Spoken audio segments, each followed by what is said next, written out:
Hello everybody, welcome back to my channel, and today we are going to be reacting to another video from Swagkage, this one called Dissecting Madara Uchiha.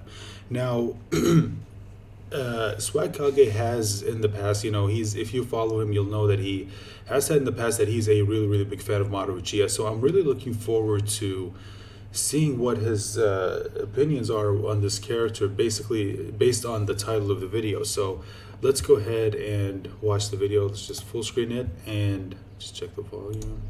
And in 3, 2, 1. Yo, what's going on, everybody? Swagkage here, and welcome to today's video, where, as you can tell, we're going to be doing an in-depth character analysis of Madara Uchiha. Now, if you've watched my videos before, you may already know that I really like Madara. He's my personal favorite Naruto character, and one of my favorite villains of all time. But he is for one the of my sake favorites. Of this video, I'm going to be ignoring my own personal bias, and I'd Maybe like not my to favorite ask you to villain do of the all same, time, since I'm going to be looking at the character as objectively as I possibly can. I'm aware that there are plenty of people out there that don't like Madara, and this video is not an attempt to convince them to change their minds. Like I've said, I'm just trying to paint as accurate of a picture of Madara's character as I possibly can. And to do that, I'm going to be taking a look at him on a personal level, like I have in my previous character dissections, but I also want to observe Madara as a piece of the overall Naruto world and lore, as well as from a narrative perspective. So while I may say some things that make me sound like I'm praising the character to high heaven, keep in mind that I'm just stating facts, and most, if not all, of what I say from here on out isn't tied to any of my opinions at all. So if you've got that, great, let's go ahead and get started. I think the best place to begin with Madara's character is his role in the series before he was physically introduced to the audience. Because even before he first showed up on panel and later on screen, he still had a very real presence in the world of Naruto, one that few, if any, characters I'm aware of have managed to replicate without physically appearing in their series beforehand. I really do feel emphasis needs to be placed on how long Madara's build-up lasted, and also on how intense this build-up was. Because, okay, regardless of what you think about him, this was impressive. The amount of patience Kishimoto displayed throughout Madara's build-up is staggering, and I say this because he was first referenced as a part of the history of the Naruto world at the end of chapter 217, when Naruto first arrived in the Valley of the End, and the audience got their first glimpse at the statues of Hashirama Senju, who had already appeared in the series by this point, and Madara Uchiha. During his the first invasion. non-flashback appearance after that was in chapter 559. 342 chapters later. That's a long time. Okay, to put it into perspective, that length of chapters is analogous to the length from the beginning of the series to the end of the Hidan and Kakazu arc. Chapter 342 of the manga took place right after Shikamaru buried Hidan. To help tighten your grasp on how long this lasted, chapter 217 came out in June of 2004, and chapter 559 came out in October of 2011. 7 years and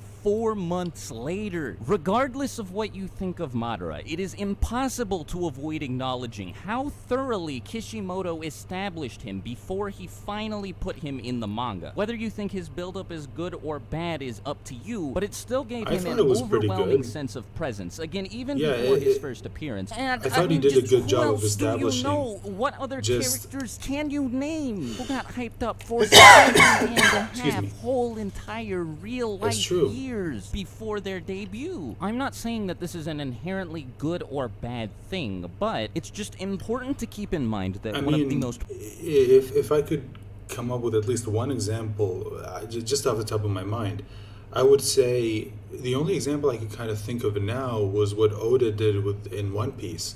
You know, I don't know if it's exactly the same length, but I think he himself also established, like, the 4 emperors and just how powerful they are, to all of a sudden then finally like having Kaido make his, like, for example, Kaido. And if you're keeping up with the One Piece manga, I would say he did a pretty good job of establishing, or at the very least of establishing Kaido, and just how much of a presence he has in the One Piece world before he finally made his first appearance in the One Piece manga. Before his first official appearance.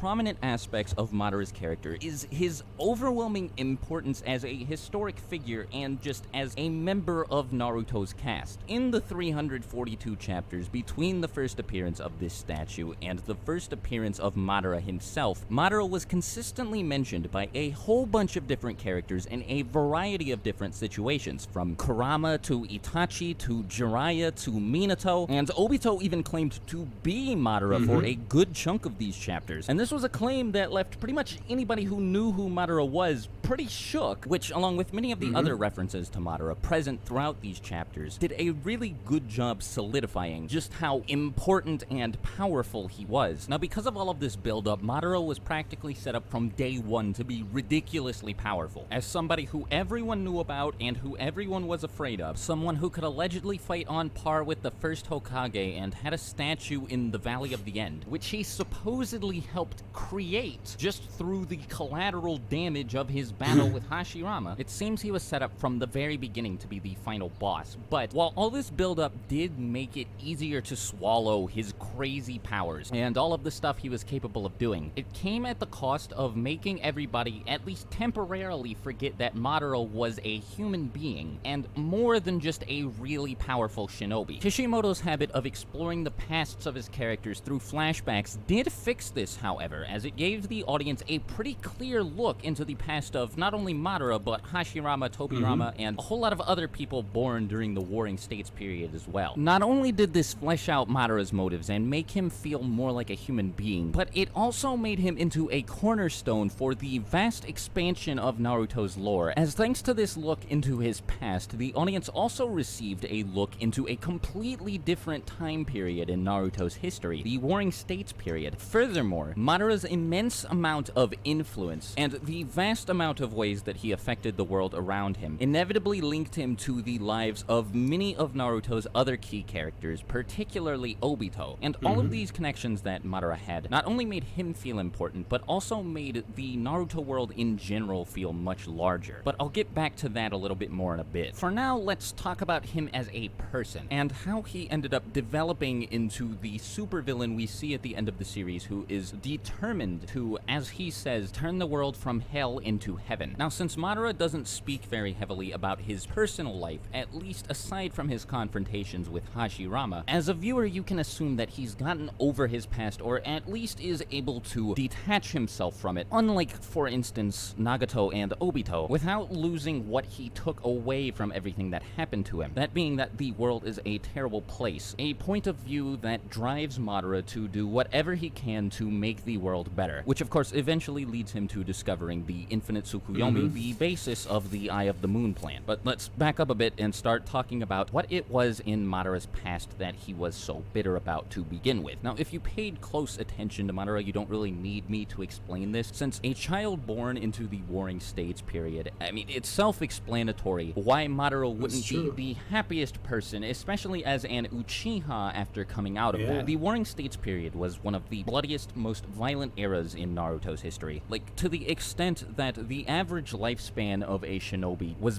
barely above 30. As a member of one of the two clans that participated the most heavily in all of this fighting, I imagine that Madara probably saw the worst of this. After all, the constant conflict took all of his family away from him until he was left with just his younger brother Izuna, who was later killed in a battle with Tobirama. As a child, he started out incredibly idealistic though, at least according to Hashirama, as he explains that both of them spent their free time, during their short childhood friendship at least, imagining what life in a peaceful world would be like, and talking about how they might be able to turn that dream into a reality one day. So as it turns out, he had a really good heart, and despite the constant praise from pretty much everyone around him, who considered him a one-of-a-kind genius, Madara didn't become arrogant, at least not initially. As a matter of fact, he was a staunch perfectionist, and frequently saw himself as not good enough. To some extent, I imagine that this is a trait he retained later in his life, at least in the sense that Madara rarely compared himself to other people, and instead judged himself based on the standards he set for himself, not based on the standards that other people set for him. As a matter of fact, I'd venture to guess that this is due to the fact that he is a bit of an introvert, and always has been, or at least introverted when compared to most of Naruto's other characters.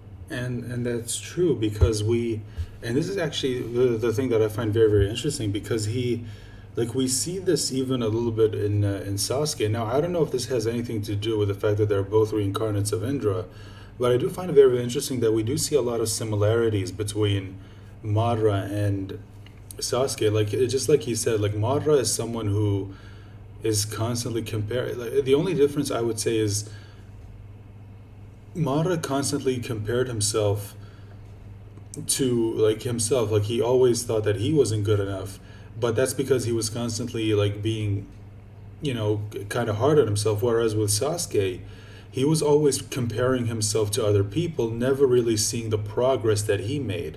Like for example, when he was a kid, he was always comparing himself to Itachi, and like he was always saying that, oh, I'm never good, never as good as my brother, but at the same time, he never notices the progress that he makes, and that's something that I think a lot of people can relate to. I'm sure like almost everyone has at least someone in their lives where, we're always comparing ourselves to them, but at the same time, we never see the progress that we're making. We never realize that we've actually progressed from who we were before.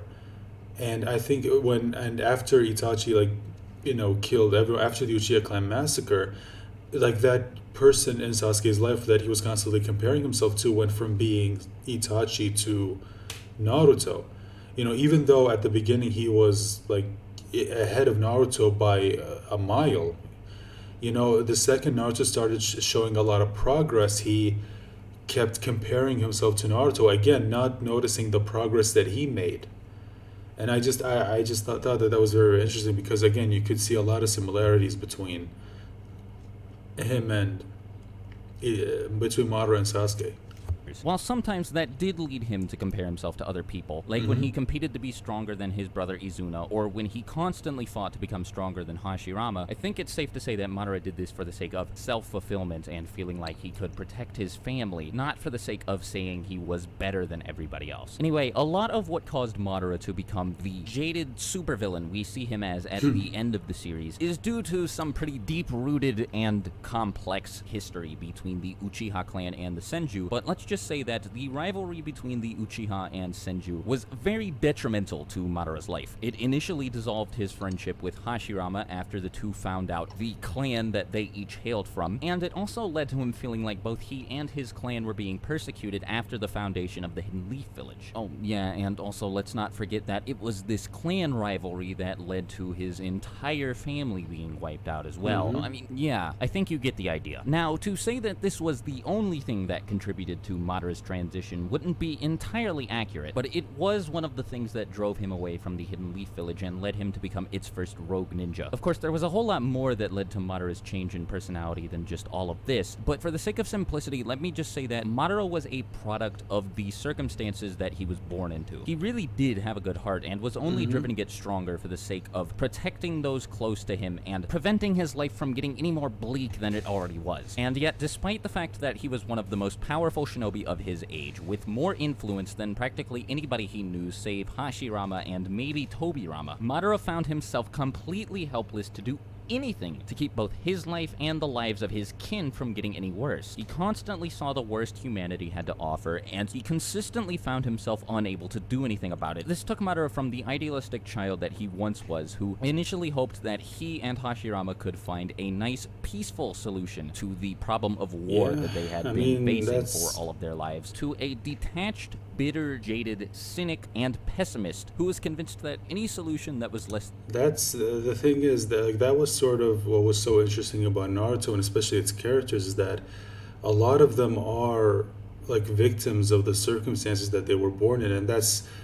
kind of what made those characters so interesting. And specifically, the thing that sort of like the circumstances that sort of drove people to be who they are was war, and that's one of the things that I think a lot of people really loved about the Naruto series, is that I mean, you could see like just how much like it showed you that it kind of reminds you of that whole conversation, nature versus nurture. Like, what is it that really defines a person?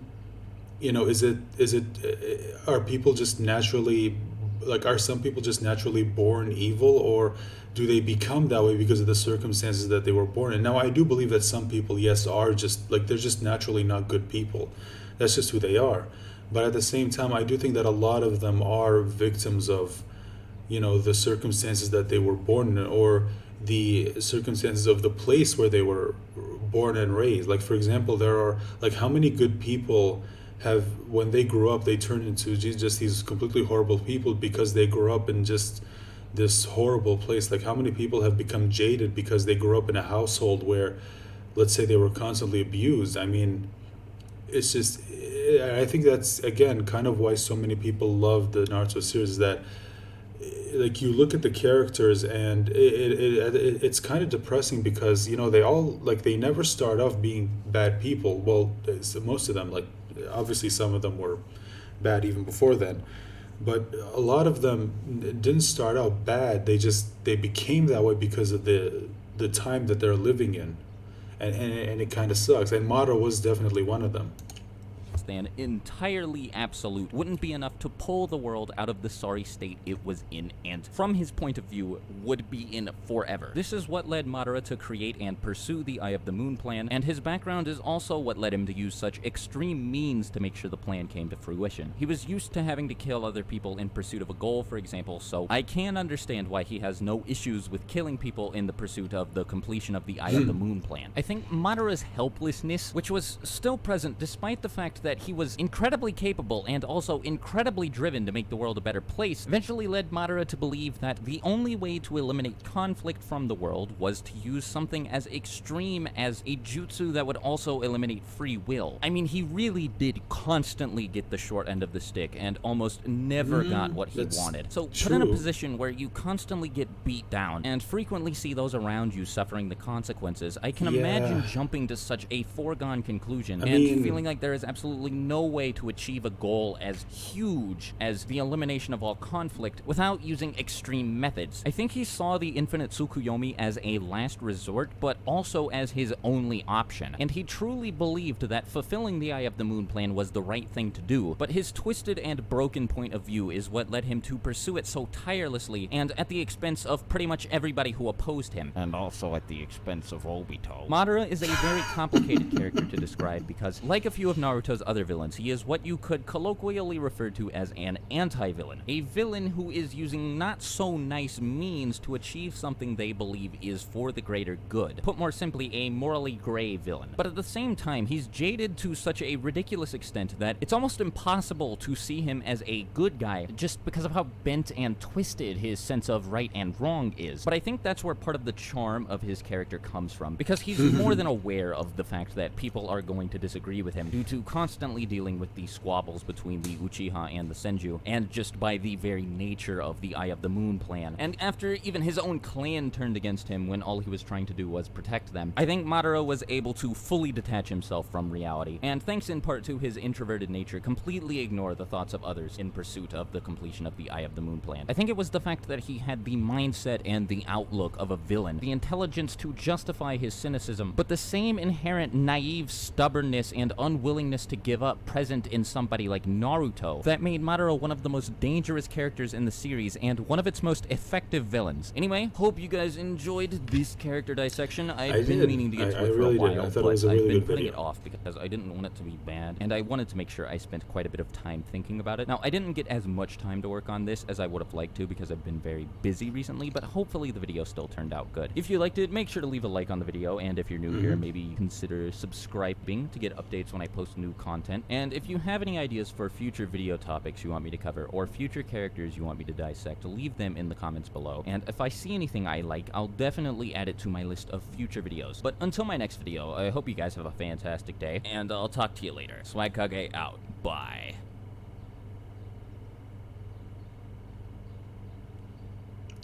Is that the video? Yeah. Okay. Oh shit. Hey everybody. Sorry about that. No, that is a. Let's just go back for a second. Okay, that is another video. Maybe one day. Sorry about that little bit of an error at the end. But yeah, this was a very, very good video and a very, very interesting look into Madara Uchiha and his motivations for doing basically everything.